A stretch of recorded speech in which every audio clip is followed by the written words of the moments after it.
Hello, and welcome to another episode of A Ghost in the Magazine. I'm Jay. I'm Mel. I'm Sadie. And I'm Al. And this is the final week of 31 Days of Horror. Probably our strongest, but also our weakest, I think. We've had some bad ones this week. I'm But still so pissed now that I'm awake. I'll say I, I just finished editing week one, and three films, Mhm. an hour of footage. So we're gonna need to condense that. Yeah. Well, a lot of these are like classics, Yeah. there's not Yeah. much to say, in terms of tearing it apart. You can make some generalized statements on some of these. So not as much discovery for me this week as some of the other weeks. I had seen a lot of these, so. Yeah. So do we want to go down through the list first? I'll tell you what, I'll save mine for the end because we're gonna go in that order. But you guys, like going from worst to best, what is your film list this week? Worst to best. Well, worst is gonna be The Farm. Oh my God. Yep. Yes, it is. That Yeah. was, that was the worst movie I've ever seen. Mhm. And Yeah, if I hadn't seen some of those movies last week, then this See. definitely would be the worst film I'd seen in a while. So I Farm. would rather watch Mother's Day twice than watch The Farm again. Yeah, Like, we were, I hated this movie. I we were just hated roasting it in the chat last night. It was trash. It was It so It was awful. It was No. just like so try hard to be like some pretentious allegory, and it's like Mhm. just so horrible. And It's like I thought maybe it would get better, but once we got to like the insemination scene, I was like, I can't fucking do this. Like, Yeah. what is going on? yeah, it aimed for unnerving, it landed on boring. It landed on boring and just shock value garbage. So The Farm, the worst for all of us. Second Yes. one up. Yeah. Mhm. Mm, Deadly fucking blessing. I guess a Deadly Blessing, yeah. Blessing. Yeah, it was actually worse than Frankenstein. So yeah, Deadly Blessing for me too. I'm Mhm. gonna be contrarian here and say The Babadook. Oh. I Yeah. really So dislike you don't The like Babadook. queer icons, Jay? Listen, maybe it's because I watched it in America, and for whatever reason, every 5 minutes, y'all have adverts for either, like, I don't know, First Insurance, where it's the girl from Glee coming on going, saying, that's not going to fit.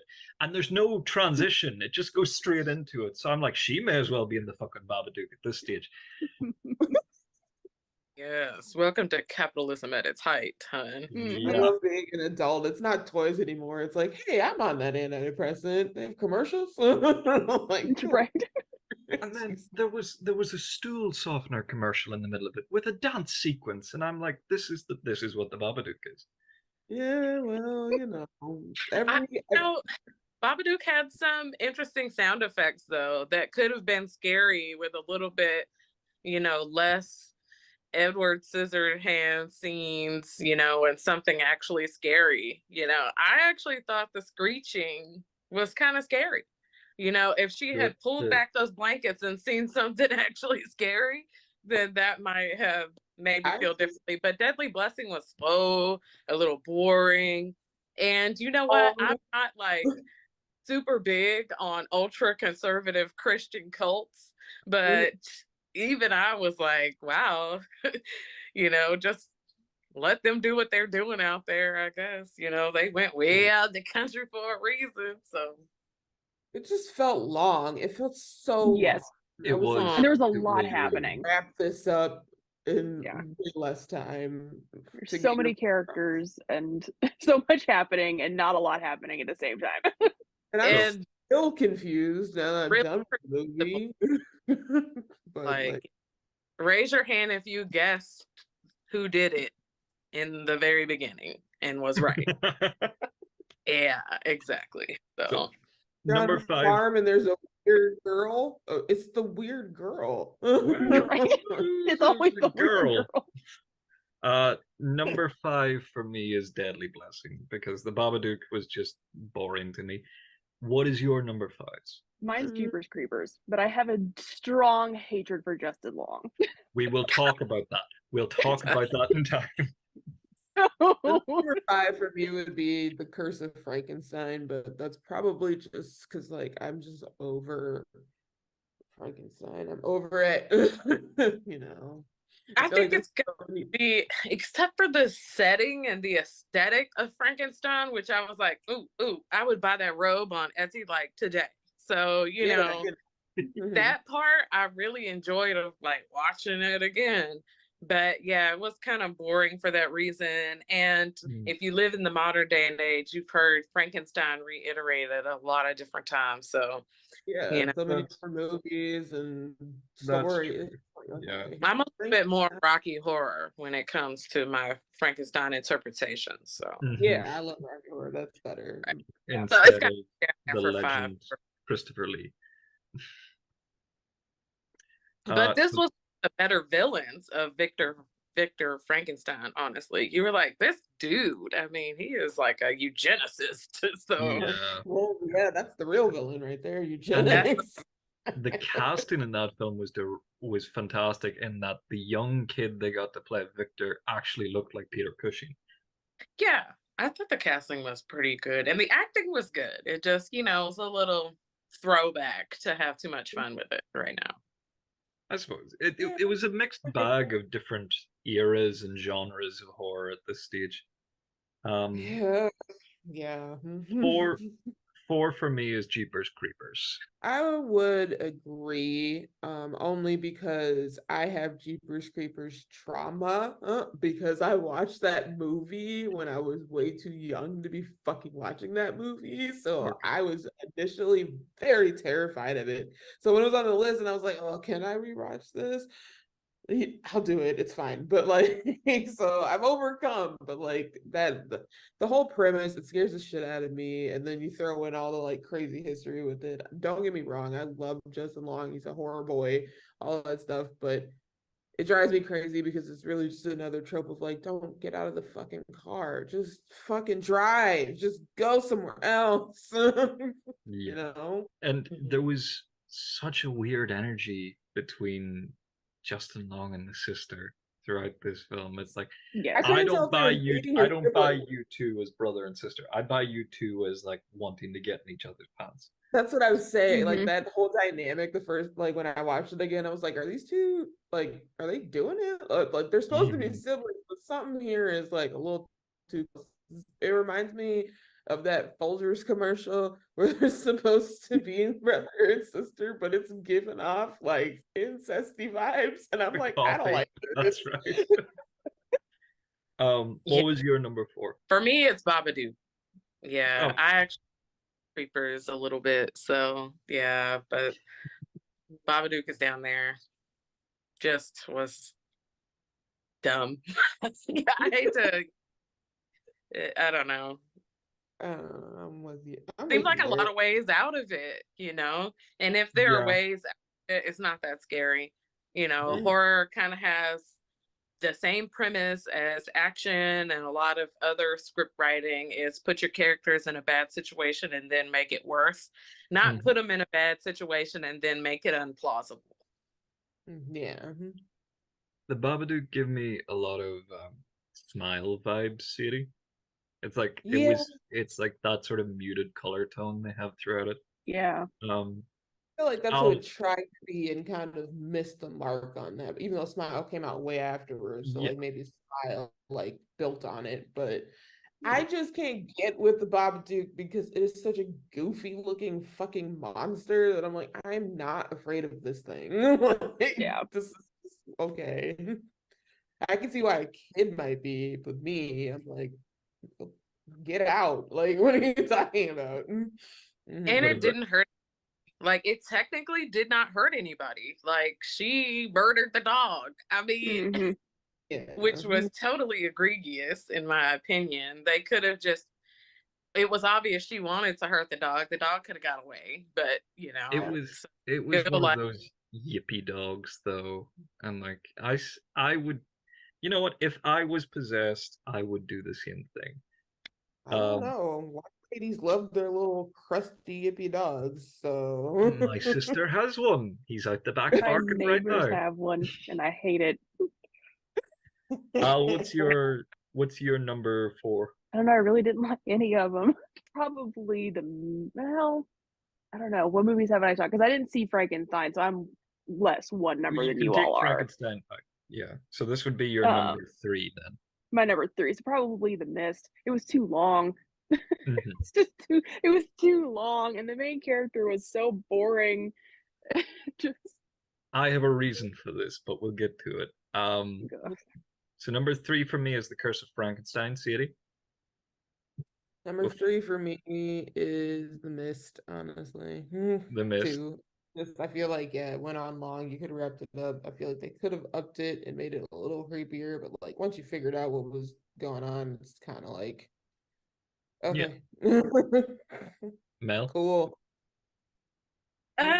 yeah, this one's a little tough because part of me wants to say like Misery, but it's just like, it's the whole if you read the book thing, it might spoil the movie because if you've read any Stephen King, they're really packed. They're like going into one of those little knick-knack thrift shops. Like everywhere you look, there's something.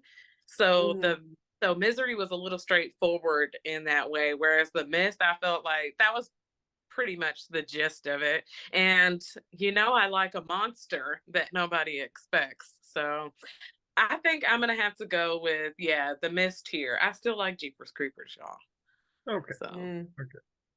That's number 3. Number 2, it has to be The Mist for me as well. It's like there is a top spot and it's not The Mist. yeah, right. It can't be. So Al, what about you for number 2? I don't know, because here's the thing: is I didn't really like Misery all that much, and I watched Babadook when it first came out, and so I'm clinging to those memories of like when it was new and it was weird and things like that. And after watching it a second time, I'm like, man, this is really boring. So it's like either or could go in that place, because I was just kind of like, this is just I've seen it. It's fine. They're fine. So I guess if I'm gonna have to say maybe Misery slightly lower, but it just felt like it was going on way too long. It's another one that felt like it went on way too long. The film is called Misery, so This is true. This is true. It lives up to its name. Sadie, Mel. I think I'm left with Misery, but I guess that's what came out on top in this ragtag bullshit list. I'm at Misery for number 2 also. Wait a minute. Is Jeepers Creepers number 1 on your list, Mel? It is. It is. You know what? I like a film with a cult following. I like a film that dares to show the beast. I like a film with its own little song, a little jingle to go along with it. Okay. Better than the first one. You know what? I can't poke that many holes in Jeepers Creepers except for how many times you are screaming, what the fuck are you thinking? Like, that's the dumbest thing you could possibly do in this situation, which, what? That's a part of horror angst, Don't go in there. Run, idiot. All that stuff. Like, there are many, many times to kind of feel that. So, yeah, I liked it. I mean, I thought the setting, apart from just country roads, which is cheap, was scary. I mean, I don't want to be in a tomb with bodies on the ceiling. It was given Hannibal, so. I just wish we got more of that and less of whatever, the Jeepers, the creeper on like wires doing like karate moves over the car, The weightlessness of that character with the sort of badassness that he's supposed to have just doesn't really do it for me. You know what I mean? Yeah. Fair enough. Yeah, The car is cool. Yeah, I think I fucked up my list, but I guess my number 2 would be Babadook, but that's just because that one was fun to me. I don't know. And also better than all of the other ones so far, minus Jeepers Creepers, because I do like it, but it's scary. It's just a whole it's a history thing at this point. Yeah. And then but Alan, no. number I- one. Numero uno. I guess it's got to be Babadook because that was the only one that's left. And again, just like Autopsy with Jane Doe a couple weeks ago, I'm clinging to that. Like the first time I watched it, I had fun, and so I'm gonna stay in that nostalgia vein Right. of it. Because like when you're watching it, when it's like just on Netflix and you have no context and you have no idea what's going on, and there's nothing on YouTube for you to like review beforehand to make sure you're not gonna get traumatized. It's it's a fun experience, but again, after watching a second time, I'm like, yeah, this is not. It's overhyped at this point, and you know, it is what it is. Yeah, I think that's fair.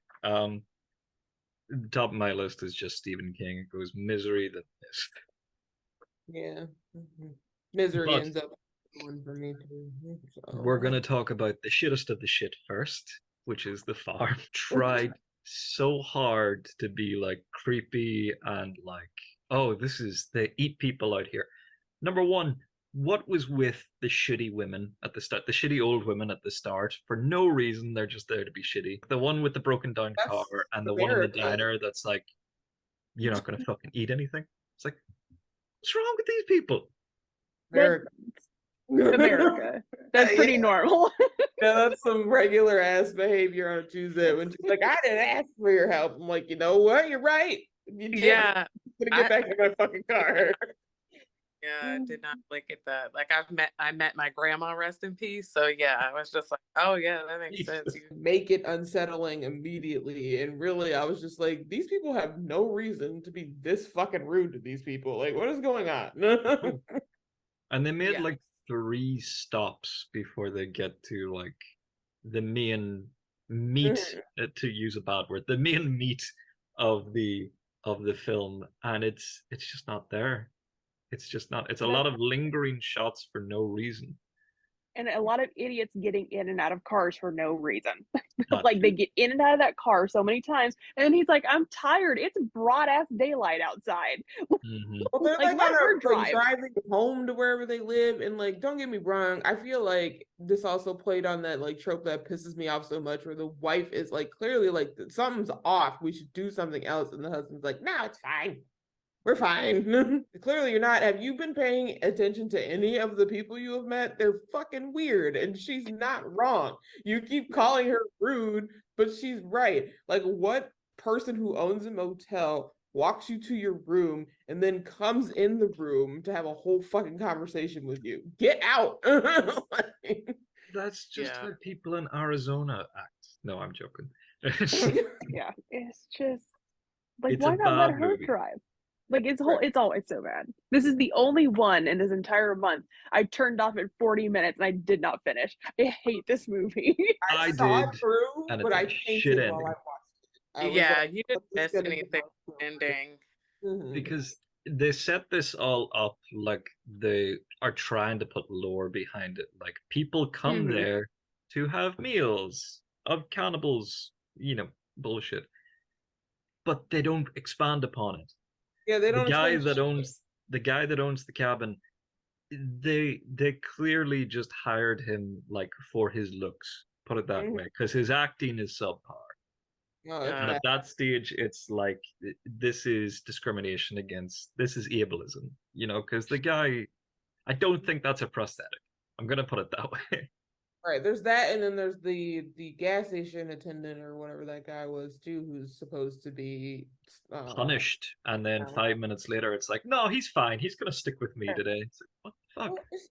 Well, it's just not good. And like, yeah, if what I'm the most upset is like, you could have taken it there without being super just shock value gross, but it's also like you didn't explain a fucking thing. Like, and not that you need to have like an entire scene of exposition, but like, what's the deal with this farm? Why are people, what is this? Like, Right. and I think what made me just like pay more attention to painting is when you get to the dairy cow scene. I'm just like, that's That's not where I how, turned it off. like, but okay. I'm Weird. like, I can't do this. Did you turn it off before or after they killed the baby by smacking it on the floor? They we're opening the cage to get the baby, and I nope the fuck out of there. I'm like, I know it's coming, and I can't do it. I can't. Because they didn't cut away from it, but I'll tell you what they did I'm cut sure away they from. didn't. A grown-ass man getting stabbed in the hand with a screwdriver for whatever reason. Why would they cut away after we spent 5 minutes watching some dude walk with a bag of limbs unbroken through this farm? Like, why would they cut away? They have no reason to. How would they cut away when they watch me watch a grown woman get inseminated on what might be the dirtiest gynecological table I've ever seen in my life? Mhm. Yeah. Inseminated and then immediately cooked. It's like, personally, if I'm a cannibal, we'll put it this way. If I'm going to eat a sandwich, I just would enjoy the sandwich more if I knew there wasn't sperm in it. I don't think I'm alone. But, oh my God. The killing of the baby and a lot of other things, it kind of, first of all, the whole movie was lost to me. It's a lost movie. But it lost me even more because in the beginning, I kind of got with it. I was like, oh, okay, this is political. This is about factory farming and the treatment of animals in the industrial food complex. You know what? I'm ready to see this as an allegory. But when they started doing things like killing the babies and stuff like that and throwing them in the trash can, I'm like, hold up. You've never been in a factory farm. We would absolutely eat the babies. What do you think? Like, that's like human veal. Like, pick up the baby. That's stuff right there. And the what parts is the where point? they were cruelty instead in a way that actually doesn't mirror the factory farm complex where, you know, babies are taken and eaten, not just thrown in the trash kind of thing. Right. Then even baby chickens, like chicken nuggets, like, so I don't know. I just thought, well, that it really is just for shock and awe. And the political statement is kind of lost at that point. And also it would cost so much to eat people. Like, come on, it's not cheaper to eat people or we would have been doing it. So yeah, it's giving very tender is the flesh, but like way worse and less thought through. yeah, it was not thought through. It was like, we want people to be horrified by this, but you lost the message if you don't stay, you know, on track with the exact comparison, I guess, you know, like, so I kind of was like, here we go, another cannibal film where everybody's, you know, incest bred, has crooked teeth and a Southern accent, and it's really just anti-Southernism, you know. So, and as the hills have eyes, like, I know there are academic, artistic, beautiful things in the South too, not just a bunch of cannibalistic hicks. So fair enough. Yeah, it was very. I want to scrub it from memory. Yeah, not good. And when they try to escape and they're just like hell bent on getting this bus, I'm like, fuck the bus, just go. You're in a field, run. Like, just keep on running and don't look back. These are the people that did not notice a full ass man under their bed and then did not wake up until the next morning after they got abducted. They're not using their brains. Everyone's peripheral vision in this fucking film is awful. Situational awareness is just zero for these people. Non-existent. Yeah. And the boyfriend, oh God, whatever was gonna happen, I wanted it to happen to him first. And I kept thinking, you guys might want to get him a blood test before you eat him because he's so tired he can't keep his eyes open at like 4:30 and right. He's dead with where did this guy go? Like, how did he get out of whatever he was in to free her? Why is the Deus ex-husband? Right. I really don't. It's just all We've talked enough about this film. It doesn't deserve this kind of attention from us. It's just shit. And we watch this so that the listeners don't have to. Yes. Yeah. Don't waste your time. You can just watch a documentary. So moving on now to The Babadook. I dislike this film, so I'm going to let whoever loves it talk about it a little bit. Yeah, same. Very mid for me. Honestly, anything that you can save yourself by hiding under the blankets, it's not going to do it for me. So yeah, I mean, they really home alone the end of this film. That was what happened. I don't know. It's just one of those things where I also agree where it's like if there's outs, then like what's the point? But I mean, granted, yes, in a lot of those types of movies, there should be an out. Like, you gotta do a ritual. Like, I just pull the blanket up and we're good. Cool. And I'm going to sleep. Like, Yeah. And they Yeah. really just keep this thing in their basement now as a pet. A pet, right? Eating up all the worms. I was just like, man, yeah. Oh, The what the fuck? scariest part of this movie was the idea of being a single mother with a defiant child in a broken school system. Yeah. That also knows how to fashion weapons. Who the fuck taught him how to do that? He doesn't have a dad.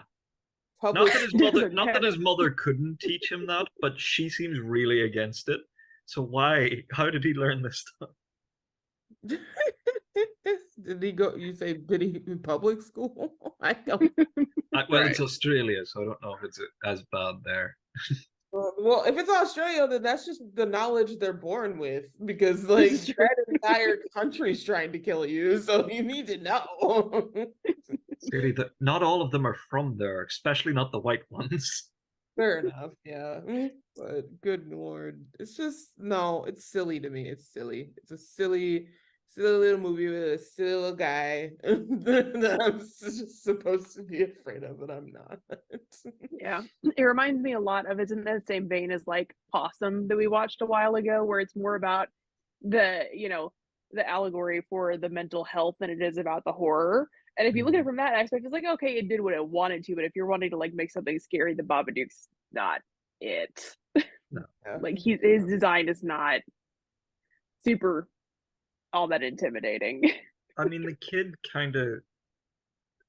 kid has like ADHD or is on the spectrum, right? That's what we're getting from it. Yeah. Truly. Yeah, because all we really got from this film culturally is that the Babadook is Pennywise's boyfriend, and that one gif of her screaming at him, screaming, "Why can't you just be fucking normal?" Right. And I think that's all we got from this film as a culture. It is a look though, the top hat with the long, metallic nails, the chimney sweep, it was giving. Queer icon. He was serving the whole time. Do you think like the Jeepers Creeper?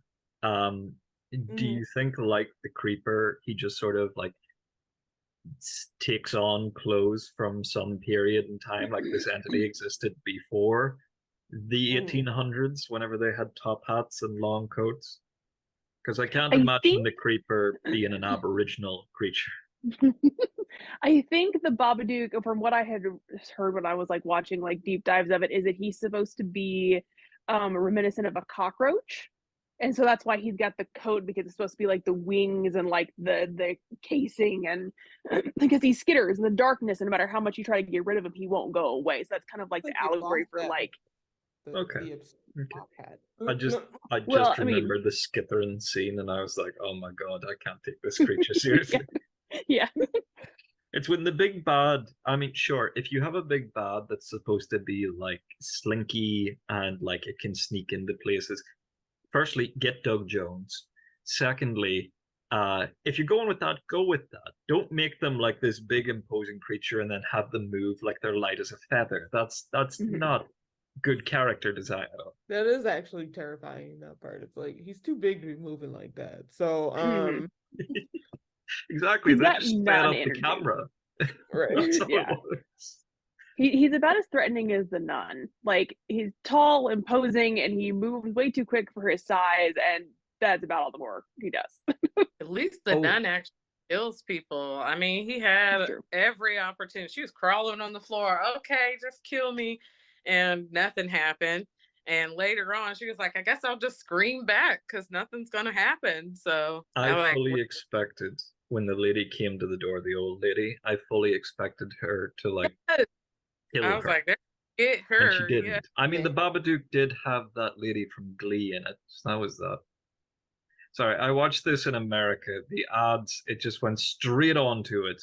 Like stool softener, First Direct, whatever the fuck it is, a bank. It just wasn't for me. It wasn't for me. Yeah, well, that's why I pay for ad-free TV on most things. So should we move on to Deadly Blessing? Yeah. I guess. Yeah. Not Wes Craven's finest moment. Mess Craven. What in the world? Right. Yeah.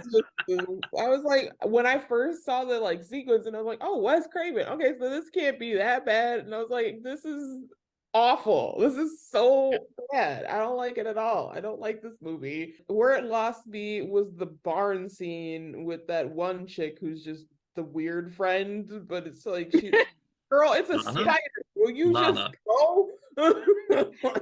What, on tranquilizers, friend, I guess. Oh yeah. Yeah. She was doped up by the end of it. Mhm. By the end of it, yeah. Just the It drama must- queen. It's like, It girl, must- your friend's husband just died. Why are you lounging around her house in a satin nighty? Right. Like, It was you- nice to look at. Don't get me wrong. She's very She's pretty. trying to give but, her like, ideas. Yeah, it's just you're in here talking about your weird dreams about how death or whatever you were trying to get at. I don't know. Like maybe time and place. Maybe right now is not the time for that. Like Yeah. Just a little bit. it's like Um, and they get it had some together. supernatural parts and then abandoned them. Like the tractor, that's Right. verified. The tractor just came on by itself because it happened again, right? We Right. never saw the chick in there. I guess we're to assume she was hiding there I while the thought other it guy one was of the hiding in the. Hittites, but now I'm Yeah. like, Because How I many thought- people are hiding in the barn? I mean, she said she got rid of the people that were in the way, which I took to mean she got rid of the husband and the creepy dude that was like trying to peek on her. But Mhm. that still leaves the two in the car, like the guy that left the church and the other blonde friend who got doused in gasoline and set alight. Like they weren't in the way. Why is the weird art person going after them? I'm trying to be respectful here. like bye and like hot for her. Because why did her mom say you're half and half? People are gonna find out that you're half and half. And she kept calling that chick my whatever her name was, what was it, Faith or something? Martha. Martha. Martha. She was Martha, yeah. Like that's not your Martha. And I'm like, oh, so she wants to be with this chick. Like I thought that was why she killed the husband, but maybe that's just the lesbian lens. Hmm. Like Yeah, so. I thought that might have been it too, because she shows Yeah. up bringing eggs and just hanging around this lady. Like that's how. Honestly, I'm terrible at flirting with women, so I'll be like, "You want a basket of eggs?" Like, Yeah, I thought that too. I was like, oh, she wants Martha. Like Yeah. that's why she killed the husband. Okay, that makes sense.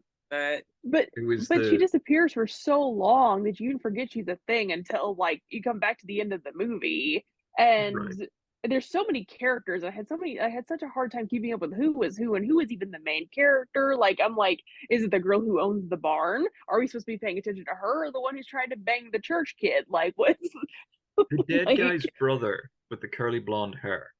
Mhm. That's just Colin Baker, the fifth Doctor from Doctor Who. That's just him. Why is he here? I don't know.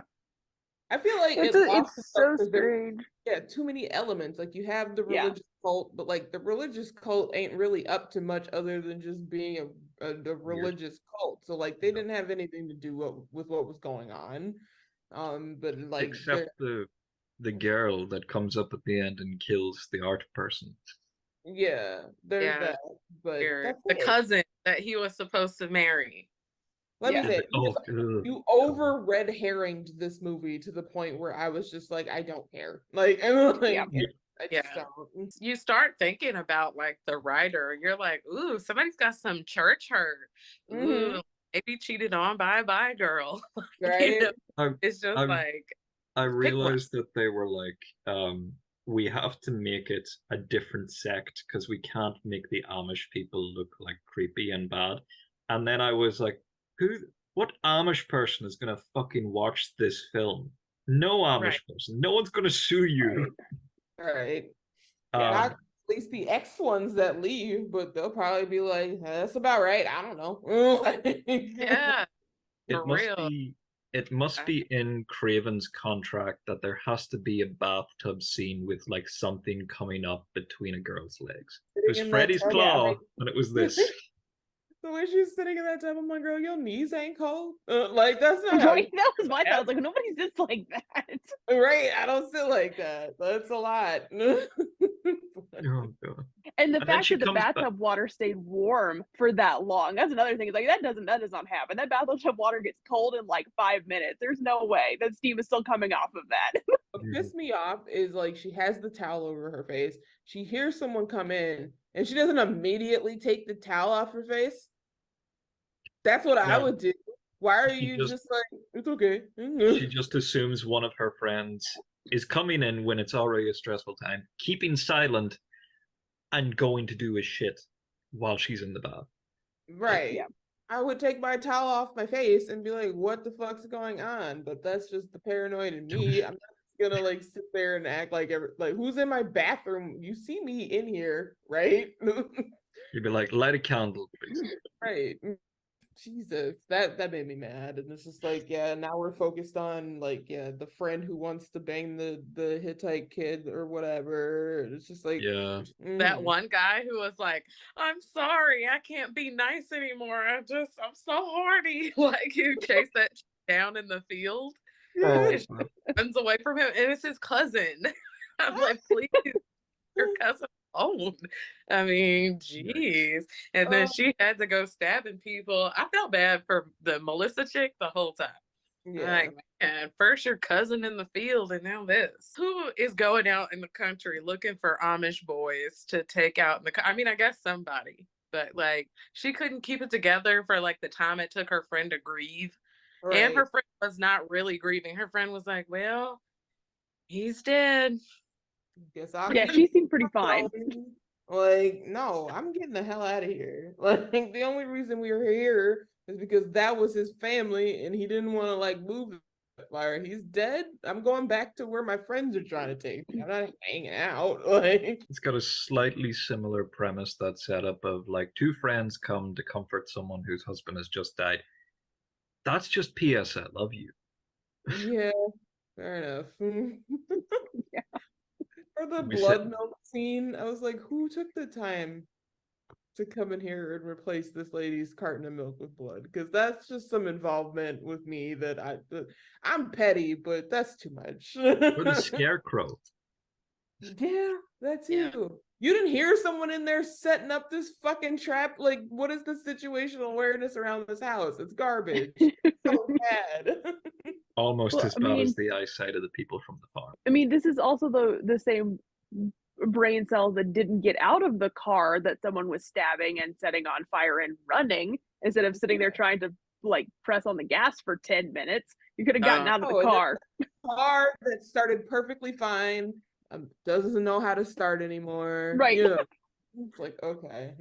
Like they stabbed the roof, the rest of the car's fine. It can still drive. Everything's good.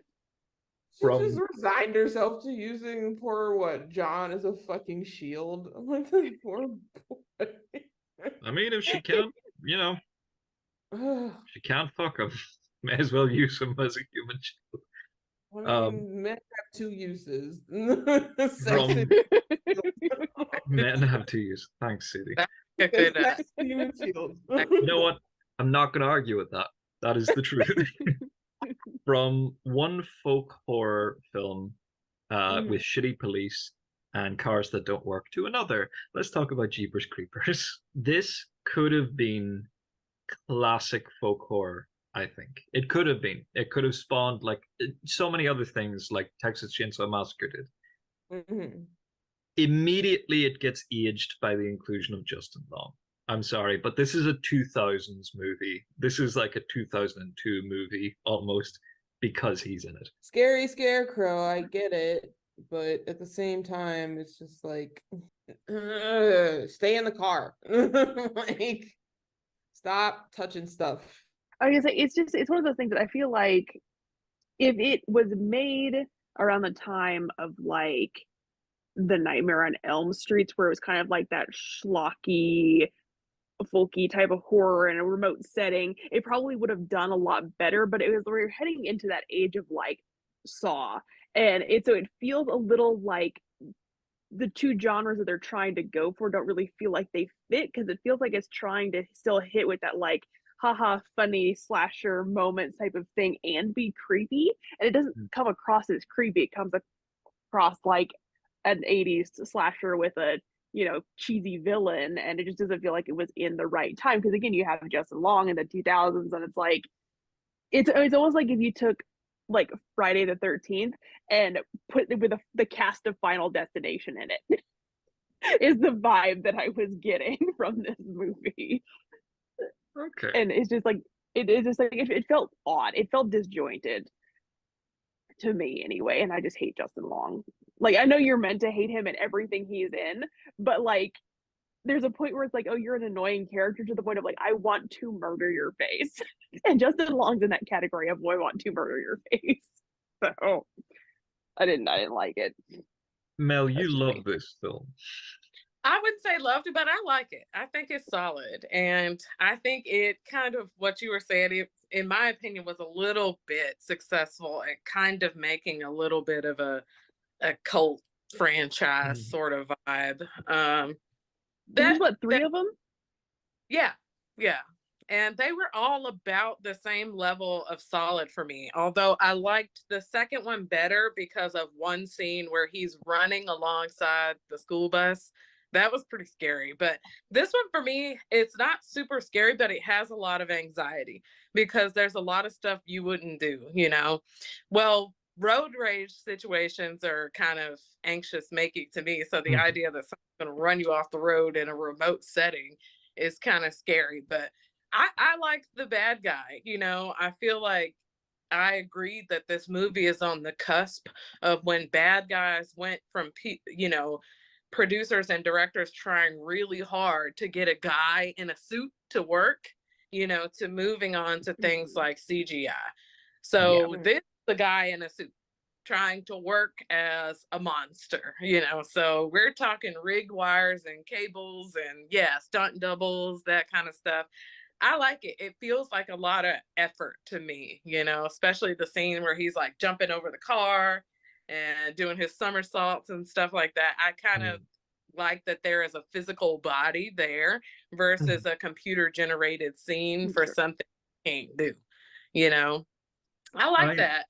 I agree with you. It's like the practical stuff is a lot nicer than the CGI. You got to be about your stuff. And I think it was one way that horror producers used to compete in the eras before right now that they don't really have to now. Now it's a matter of computer engineering, where before you had to have a damn good costume designer. You had to have somebody who could do stunts. Yeah. I mean, you had to cast somebody who could act a little, but also, you know, was an action-based performer. So I kind of liked that aspect of it. And the same with the actors. There's a lot of running, a lot of screaming, you know, a lot of that stuff. And it really gives me indie horror. So I like it for that reason. Some of it is just dumb and superfluous. Obviously, all they had to do was like keep driving, you know, like going back, putting your head in the tunnel, all that was insane, you know, absolutely insane, but very anxious making. So, but it's like, let's pick the creepiest possible fucking building we can and see if someone here can help us. Why would anybody be there? That was such a fantastic set too, to only get like 2 minutes of screen time. Right. Why would they burn it down? Like the creep isn't thinking, oh shit, I gotta cover my tracks. He's like treated more, I don't know, a preternatural creature. Like he doesn't need to like hide. Yeah. I mean, the modern horror, we really can't have that kind of remote anxiety unless, you know, you put people on top of Mount Everest or something. You know, we whip out the cell phones and it's done. So the idea that you've got to drive to the next town to get to a phone, I think is lost now. So we won't be having more movies like that. So I kind of like that vibe. What are you gonna do? You're in a hoopty, tied with the trunk tied together with some underwear on a back road. There's no police. There's no cell phones. So it's like a period in history, in horror history, that was made from like the 70s to the early 90s. Kind of a niche period that I like, where you have, the modern vibe of like kids just being kids, but also there's no help for them. So I like the aesthetics of the movie, but the plausibility, I mean, it's dumb. That's kind of what I was. Yeah, they could have killed him. That's kind of what I was getting at in terms of like this could have been a classic like Texas Chainsaw Massacre, because it hits off all the notes. It's in the middle of the summer, I guess. It's spring break, right? They're in the wild in America. They're in classic cars. It's like the Survivor type thing. It's like two people alone, and they immediately get dirty and sweaty. It ticks off all the aesthetic things. But then after it shows you the face of the creature just sort of loses its shock value or its menace value, I think. Like it is beautiful. It is a gorgeous design, especially because I was thinking there about the way we talk about the Babadook like it's a cockroach. This guy's a cicada. He eats every 23 years. Like, yeah. Why 23? I can never have been. I feel like that's a very specific number. You only get hungry every 23 years? I don't know. It's the mystic woman in this is a fantastic actress. It's close enough to Pennywise that it's not infringement. Got it. Basically. Because that's what Pennywise is, 26, 27, so it's also kind of just in that like range. Plot-based reason why he hasn't just eaten an entire town or two of people. If he was eating at that rate every day, there wouldn't be any people. It's so rural. And I think it's to tie it back to those old disappearances every few decades or so. Like, oh, this happened 23 years ago. I wonder if that's related. So it added some tension, but it was kind of random. It wants to give it that sort of boogeyman vibe of, oh, it's the pee pee poo poo man, Yeah. It's giving me the answer is 42, but there's no real reason for that. But, yeah, no, I don't know. I still just don't fucks with cornfields and scarecrows on principle, but it's also, I live in Minnesota. We got some of those. So it's not a bad movie. I don't hate the movie. I do like the movie. It's just that like I watched it too early, scared the shit out of me, and like that's the story of my life. But I think the theme song or like the little jingle thing that they sing, it's just like anytime I hear that, I fucking wince. I'm like, please stop. Like I don't want to hear it anymore. You know what's terrible? I heard that song before I saw the film, so all it is in my head is actually it's a pleasant song because it's Ella Fitzgerald singing it. Got it. Fair enough. I think I like the way it ends, and it's just like you hate Justin Long and like all that stuff, and now it's just Justin Long skin. It's just his eyes. Here you go.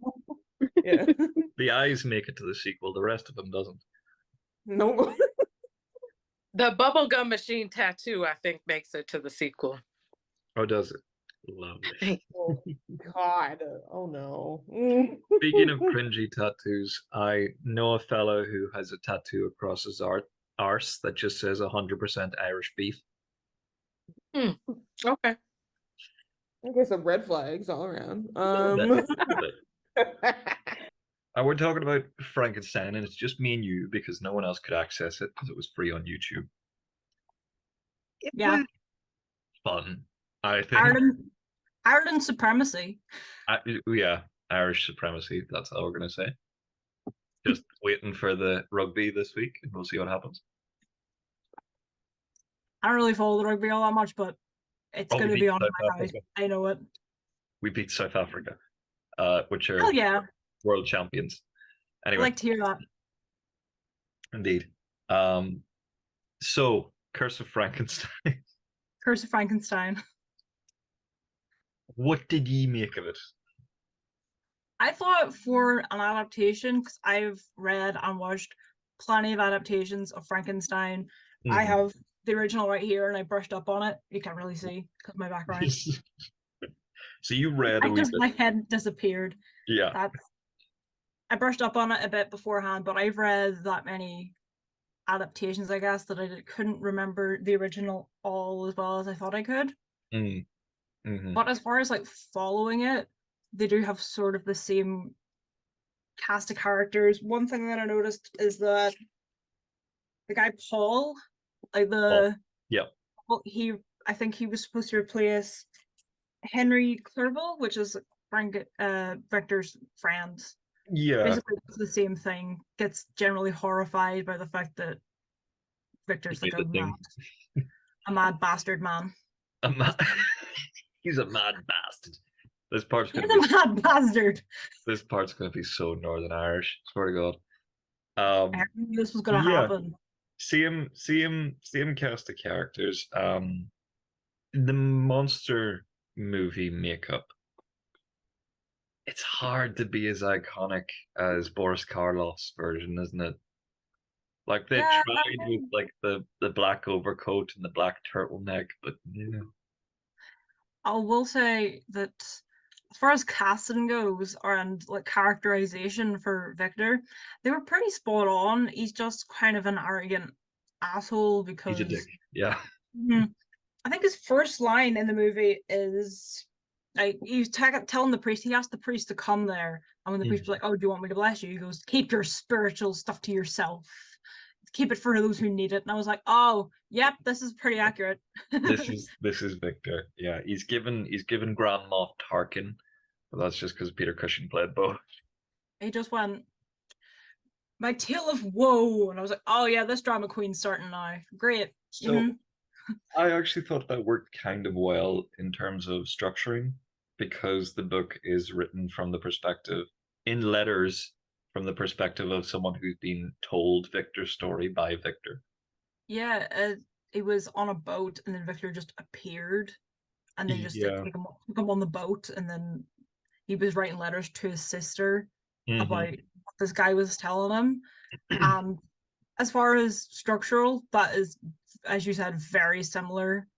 It is, and you can overlook the fact that Victor starts retelling scenes where he had no idea what the dialogue was or who was involved, like Paul and Elizabeth talking to one another. I think that's really interesting in terms of how he sort of sees the others, because you can make an argument of like unreliable narrator, especially in terms of Elizabeth, because she was just annoying and like vapid, and I did like note that down, but that could be him telling it in the way of, oh, she's just this annoying vapid person that I have living with me that doesn't really actually need to be here or whatever, which is just like how he views her. Or it was just sort of suspension of disbelief in terms of like films. You could argue for both, I guess. They're Hammer horror. Like they were churning these things out in the 1950s. Peter Cushing and Christopher Lee's in half of them. They did sort of make a conveyor belt of them. But what I was going to say was the maid. What's her name again?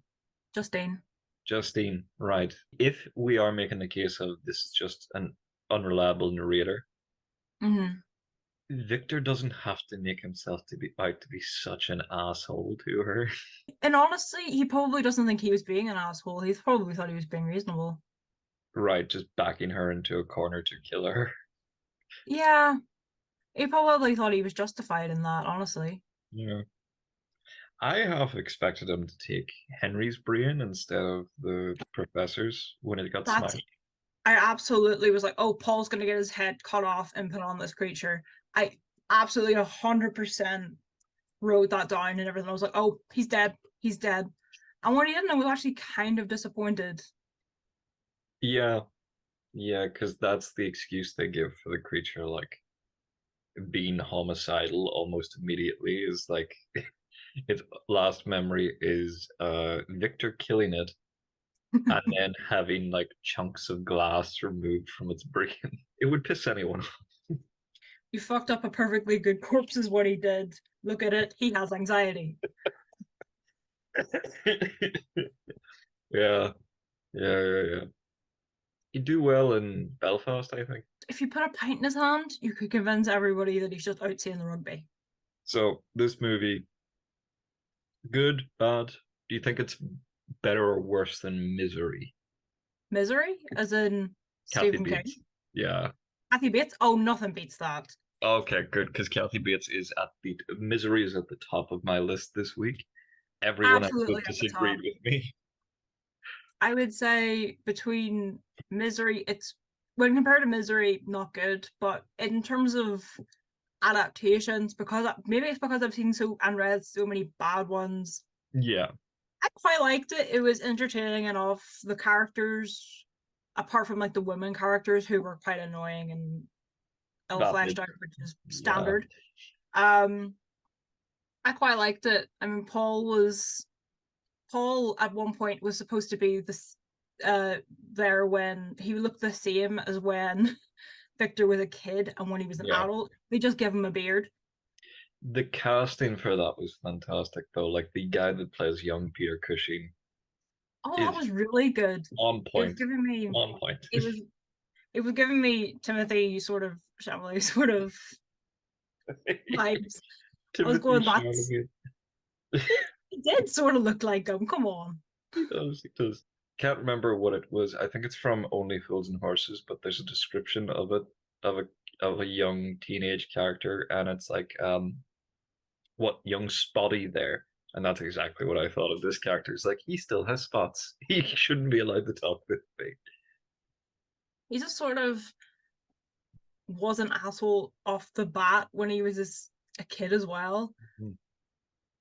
And how does learning, like someone coming in to tutor you Spanish, turn into you and the Spanish tutor make resurrecting a dead dog? I blame that on Paul. He was the adult supervision.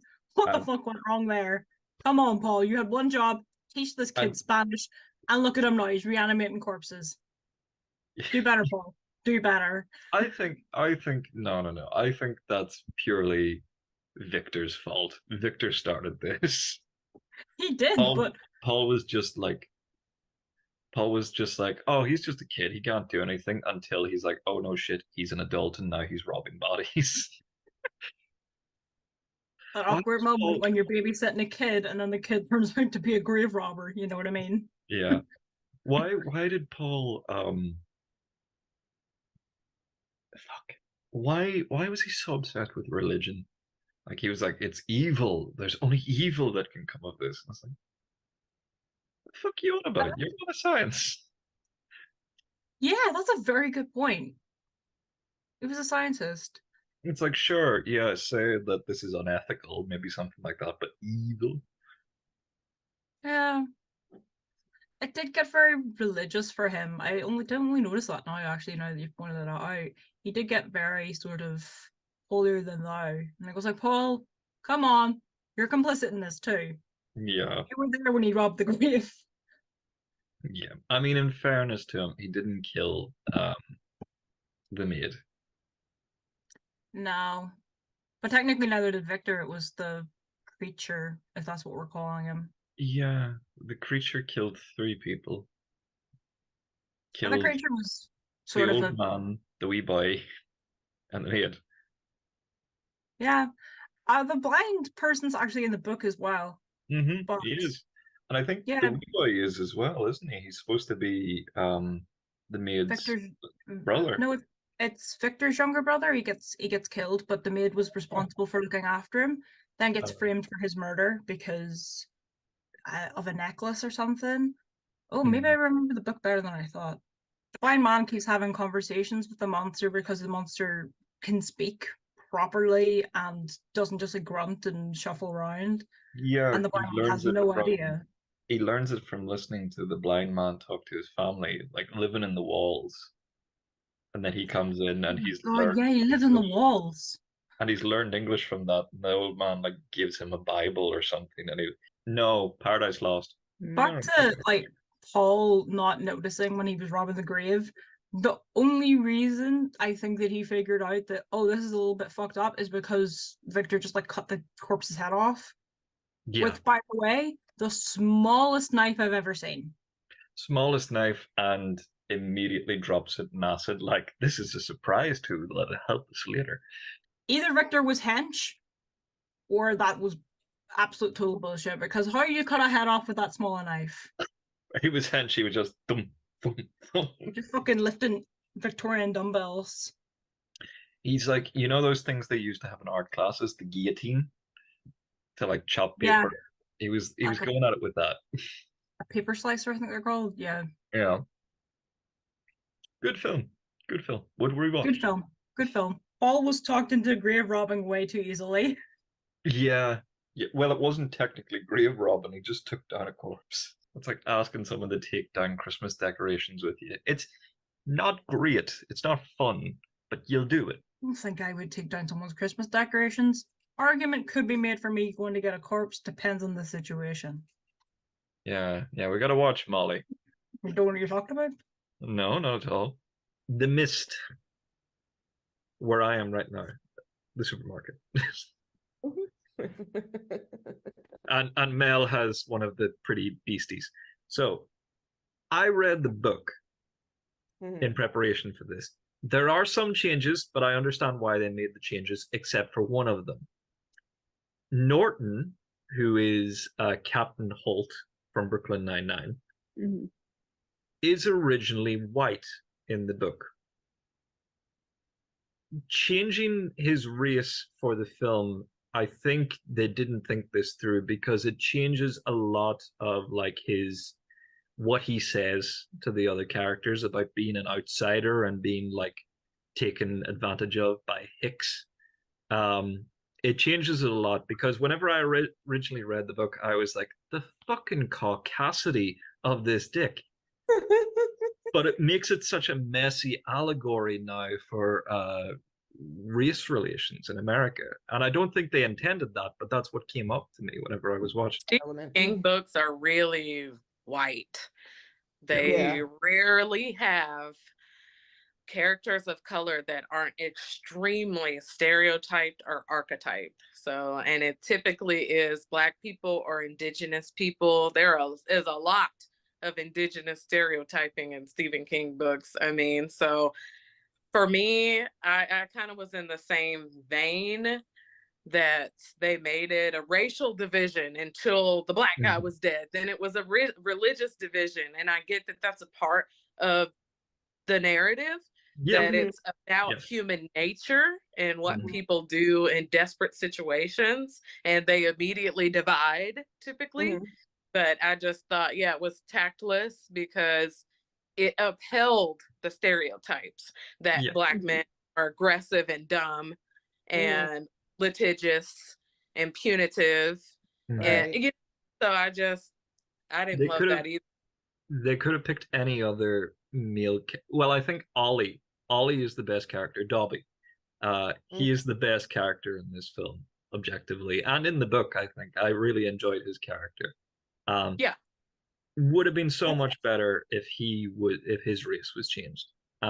Because Norton, like, immediately, as soon as they said, like, don't interfere with my people, and the white person, the white guy David, he goes, your people? It's like, that doesn't sound great. That doesn't sound great. I don't know. I liked it and I didn't, for like lots of reasons, but I've also just like never really been too much of a Stephen King girly, just because I feel like every time either. Stephen King book, it's hella predictable. Like, I know where this is going. He's got his rhythm down. But one thing about me is, like, if some weird, creepy fucking fog storm thing is happening and they're like, stay where you are, I'm staying where I am. Like, I don't know why everyone insists on, like, well, we gotta get out of here. You're in a supermarket. Like, you got food and shit. Just stay where you're at. Like, you'll be okay. You do, but they're getting in. I mean, the big horsefly things. I think we have so many examples for why that's probably exactly what would happen. I mean, think about the lockdown, just telling Yeah. people they got to stay at home. People are like, nope, I'm outside, you know? So I think that part to me, I just would not have tried to stop those people. Mhm. You know, my thing would have been let as many people leave as possible and you make your hold up there or whatever. Why did they try in mass to stop people like that? Just let them go. You see what happens, and then I The guess they films- eventually. The film's given a lot of like The Walking Dead vibes. You know what I mean? It's like post-apocalyptic, everything's free for all, and people are banded into little groups. It's naturally what we do, I think, in these sort of strange situations. Yeah, I feel like that is true, but I just feel like in this movie, like those things do happen. It gives like very Lord of the Flies and like you're in the situation, but like it's too quick of a time period for all of this like dissent and like religious groups to start forming and like factions. Right, because like it's too 2 quick. days. Yeah. Yeah, 2 days. It's 2 days, and it's the same in the book. Half of the people in the store commit suicide by taking pills. The 2 soldiers do hang themselves. Darth Maul, the 3rd soldier who plays Darth Maul in the Clone Wars, he's not in the book. But they need someone. They introduce some characters to like get across some exposition that only happens inside the main character's head. So they introduced him. They introduced someone else, Sally as well, because Amanda and David fuck in the book. Immediately is worried about is his wife alive and decides, you know what, I'm going to take this girl up to the manager's office. Jesus. Yeah, that part was kind of on, you know, he didn't really give a crap about his wife in the movie or the book, honestly. So I didn't think that was too far off. Like, you know, if you had only seen the movie, you would think, why doesn't this guy ask about his wife or worry about her out loud? And when he gets there and sees her in webbed, he's just like, ooh, that's a bummer. Let's hit the road, you know, right. Real grief. He would have been out of that car trying to get her down, that kind of thing. So I don't know, but and that's another thing that the book does that this film doesn't, is it leaves so many things ambiguous, because at the end and they're still heading south. Like they hear a thing on the radio, they hear just one word and it's hope. So they're going down to Florida. They continue on, and that's where it ends. We still don't know what happened to the wife because there's a big tree in the middle of the road. They can't get past it to get to the house. So they just turn around and they go. But this, because naturally enough, you know, it's a theatrical release, they have to keep you there. They have to wrap it up in a nice little bow for you so that classic ending happens. It's just one of those things too, where it's like, oh, well, the government was doing some shit they weren't supposed to be doing, and now I gotta fucking pay for it. Like, stop fucking with it. Stop it. It's too much, and it's one of those things where like every time I see it, it's like, what was the end goal? Like once you did figure out whatever the science thing you were going to do was, like you didn't think you were going to release an eldritch horror and then have to deal with that later? Like no, this is what my tax dollars are for. Great. I'm gonna invoke Jeff Goldblum and say, you were worrying too much if you could. You didn't think if you should do it. Yeah, fair enough. Yeah, absolutely. Should you be doing this? No. I love the creature designs though.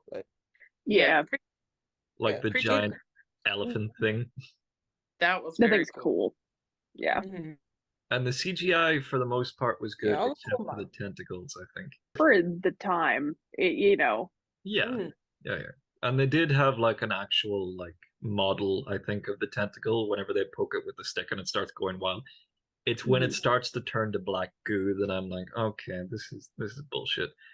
Yeah, it fade dissolves pretty quick. I didn't understand. I would have been like, you guys, there's a way to defeat them. Whatever we did when we poked it, let's do that again. It'll just melt. Like, I didn't understand why nobody thought to capitalize on the fact that they just turn into a puddle of black oil steam. Yeah. Why did that happen? Nobody thought. maybe we gotta poke them or expose them to something or cut their arms off. I don't know. They just never got like rallied back. The human race is supposed to rally. We're defensive, you know. We're supposed to be like, line up, soldiers, you know. Some, I guess, We eventually they tried. I mean, I'm We did laying try. down. This is I Yeah, happening. I'd be done. I'm laying Done. down. Someone else can figure out this shit. I'm not doing it. I mean, if you did lay low in a safe spot for a few days, it would have sorted itself out. It only Fair took a few. enough. I mean, Yeah. I did not feel sorry for the main character in the end at all. First of all, he was a toxic hero looking for a whole bunch of thank yous. And Yeah. I didn't find what he did in the end heroic at all. Like, you could Oh. at least say, well, let's tell some funny stories for 12 hours until we get hungry and then shoot everybody. I mean, Right. they didn't even pack the car with supplies. Like, what kind of hero are you? They could have sat in the car for at least another day or two. He really just stopped, turned off the car, and shot everybody. Like, Yeah. I got about halfway through the movie and I'm like, this is taking too long. So I turned it up to 1.5 speed because I was watching it on YouTube. And I forgot that I had it on 1.5 speed. And so when he shot everybody, it happened so fast. And then he starts screaming and it sounded like a helium balloon. And I was like, this is exactly how this movie needs to end after this nightmare. Because he's Right. I'm like, I don't care about any of you people because you all suck. The kid's annoying. Like the dad's Oh, yeah. the dad's an idiot. I'm like, you all deserve everything that's coming to you. The hate that he lived. Shoot people with one bullet. Like, I mean, I'm sorry, that was a 38. The exit wound is an entry wound. Just saying, not to be all gun talk, but you can kill 2 people with 1 gun. I You know. was In thinking In that close of myself, proximity. Yeah. You just wanted to kill your kid this whole time. Admit it. Like, Yeah, and that was lady the end that goal. You've been wanting to shoot this little brat, and that's okay. But like, let's be honest about it. Like, I would say used- the funniest thing about this movie is that I had the volume up too loud. And so when the tornado sirens started happening at the beginning of it, I live in Tornado Alley. I am in the Midwest. And my neighbor started texting me going, oh, do you hear that? I'm like, I'm so sorry. It's Stephen King. It's not an actual tornado happening. I like made my neighbor so scared. I'm like, I'm so sorry. my bad, y'all. I was like, my bad. So the mist is done and dusted. Now, number 1 in my books anyway, the classic Misery. Kathy Bates' finest hour. I mean, isn't every hour for Kathy Bates her finest hour? I feel like that Mhm. woman be playing the shit out of them roles. She is getting that check like, Every time. every time. Even in The Big Bang Theory. Like she's like, rent is due, and I am doing this. Like, And she doesn't care what it is. It's a Merge Mansion commercial. She's gonna do it. yep. And she sells it. That's right, Yep, she did every do that. time. Yeah. Yeah. So it goes Oh. Merge Mansion, Misery, where Misery. she got her Oscar. This guy did not have enough finesse. I'm like, honestly, Kathy Bates was a little bit hot in this movie, just a little bit. He could have finessed her a little bit more. He really could not play along to save his own life, and James that's his. Caan, yeah. Also, That's because he's a man, second- so he doesn't really like have that idea. Like women in those situations be like, I'm just gonna do what honey pot my way out of this if I have to, and he's But- like, I'm not doing that. Like, Honey pop Yeah. my way out of this. The second self-insert I think Stephen King has made this week, because David Davison, is that his name? I think it's his name, from The I Mist, have no idea. is an artist. Mhm. This guy is a writer. It's like, Stephen Budd, you okay? You doing all right? I get the whole idea of like well, especially now where we live, where there's like in this day and age when the internet's around and you've got fan fiction and all that stuff and like stand-em and like everything, like I feel like it plays really well now, even though it's a really old movie and like book, but the idea of like someone being that fucking obsessed, like you see it now, and it's like not to get on Taylor Swift or Swifties, like y'all do you, but some of them are just insane. Like they're just looking for Easter eggs, trying to figure out where she's at. Like that's very real now. Like people pay so much attention to those types of things. She's It's here, crazy. bringing more people to Kansas City that we don't want. Because she's now dating one of our football players.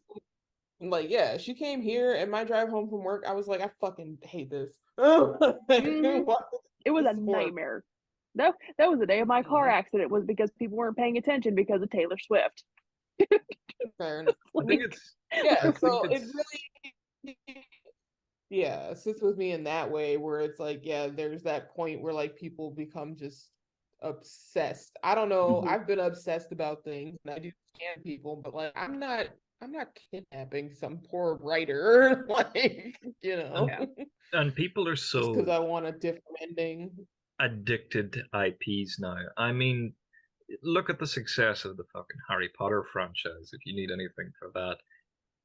But them changing things in the creator changing things about characters and improving it, and the fans fucking hating him and them for it. It's like, you see that now. That's what's happened with the Percy Jackson series that they're making over at Disney. They changed one of the characters' race again. Yeah, and positive, sure, but a lot of the fans, toxic fans, are like, that's not my character. That's a nice. But it does happen, yeah, definitely. We got a lot, or it's like people want things to be the way they want them, and it's like, you think about it in terms of like Marvel too, when they were like trying to give like Captain Marvel like her own movie, and like people, mostly men, are just trying to find a reason to hate it simply for the fact that it was not a whole Avengers movie, just the lady, you know. But people hold so hard and fast to the characters they love, and I get that, because like as a kid who grew up using reading as an escapism, like sometimes it's just, that's what it is. But it's like, writers write what they can write. You can't go force a different ending out of them. You already read the ending, you know, so what is him writing a different one going to really do? You write it yourself. Like, why are you in here breaking this man's ankles? Like, go write the ending yourself. You could be the dawn of fan fiction. Fix it on your own. This is insane. I don't know. I just feel like, yeah, it's very much you let this woman just do this. Like, I feel like you could have found something to do to get yourself out of the situation. Right. He could have waited until he fucking walked properly so that she didn't break his ankle. Yeah, fair enough. That scene was just like, she's gonna, okay. So this is done. A whole nother the deed is done. Yeah. All right, that's where we're at. You can't be that obsessed with these characters. It's just, are the books that good, or is this woman just that sad and lonely? I don't even think King has fans that are this obsessed. I mean, no, but like his stuff is all like, I mean, people do love him. There are people who love him, but I think he thinks highly of himself, and like maybe he thinks he is that guy, but like, no. I've read some of your stuff, and honestly, maybe that's what I'm saying. He sees that guy, but I don't think that's the case. I think people read your stuff just because like they know what to expect from it in a certain way when you're going into a Stephen King novel. But okay, so I think it's a lot like what he did with the main character in like It, where he became a writer and everyone was like talking about how all of his endings are, because that's the biggest complaint that everyone has about Stephen King, is that they hate the endings of his books. And I think this is part of his like pushing back against that, of like, it's my endings, I'm going to do what I want, because that was the exact same thing that they did with, I can never, Bill, was it Bill, the older brother in It? I can't remember. They have just too many kids. Is it? I think so, yeah. So because he in the second part, he becomes an author, and they're like changing the ending of his stuff, and he doesn't like it, and that's, you know, King just like self-inserting. I guess very the end of the Dark Tower series, where he just writes in like that pretentious ass, like, you want a different ending, and da da da da. Sometimes it's just not like, I'm just like, fuck you, bro. Like, this is so stupid. Why, like, I don't know.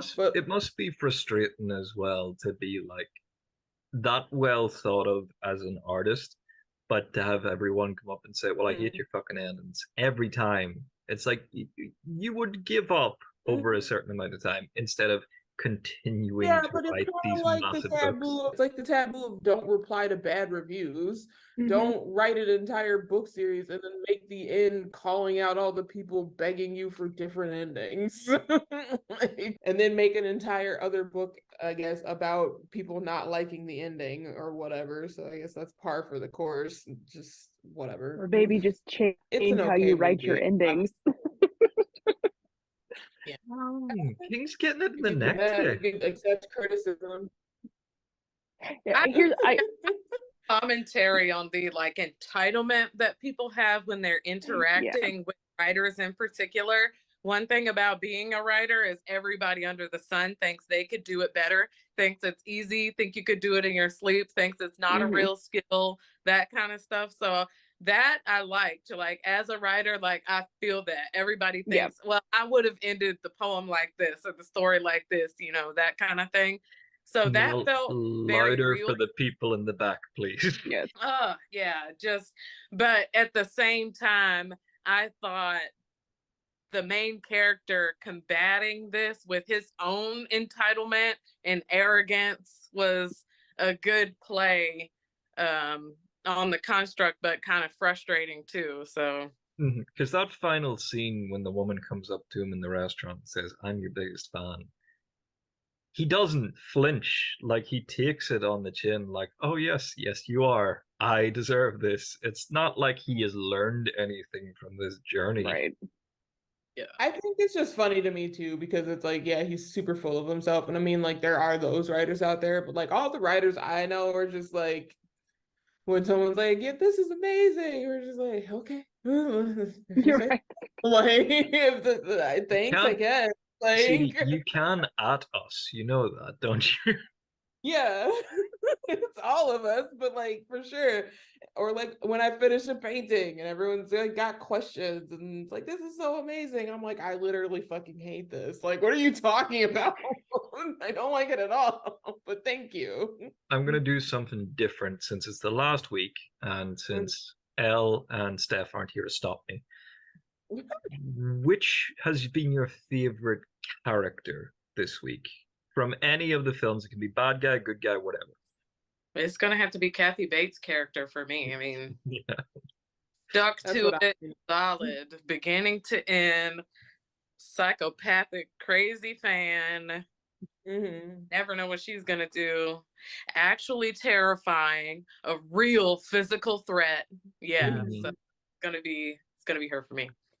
I would say the same after all of the movies that I've watched. I mean, my next one, like after that, would probably be just like Justin Long, because like I've always liked him in the horror movies. I know he always plays like the piece of shit guy, but like he's good at it. So Yeah, he is.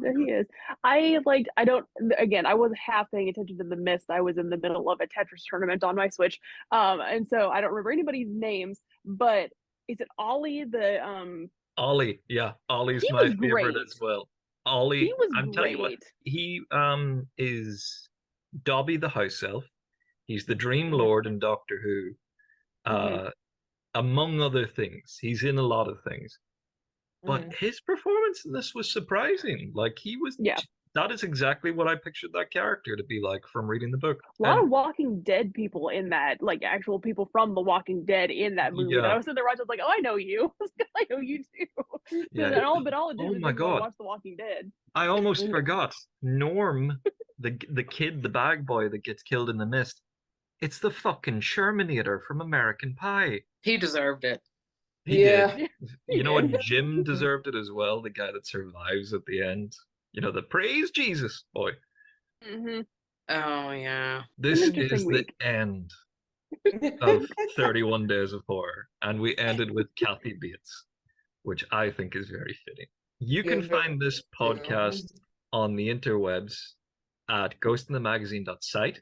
You can follow us on Twitter at GITM Podcast. You can find me at J. Rowdy Poet. You can find me at Hedda _ you can find me at Sadie B. And you can find me at Maybe Mockingbird. It's MAYB Mockingbird. And I'm Molly. You can find me at Nighttime Tea on Twitter. Okay, bye.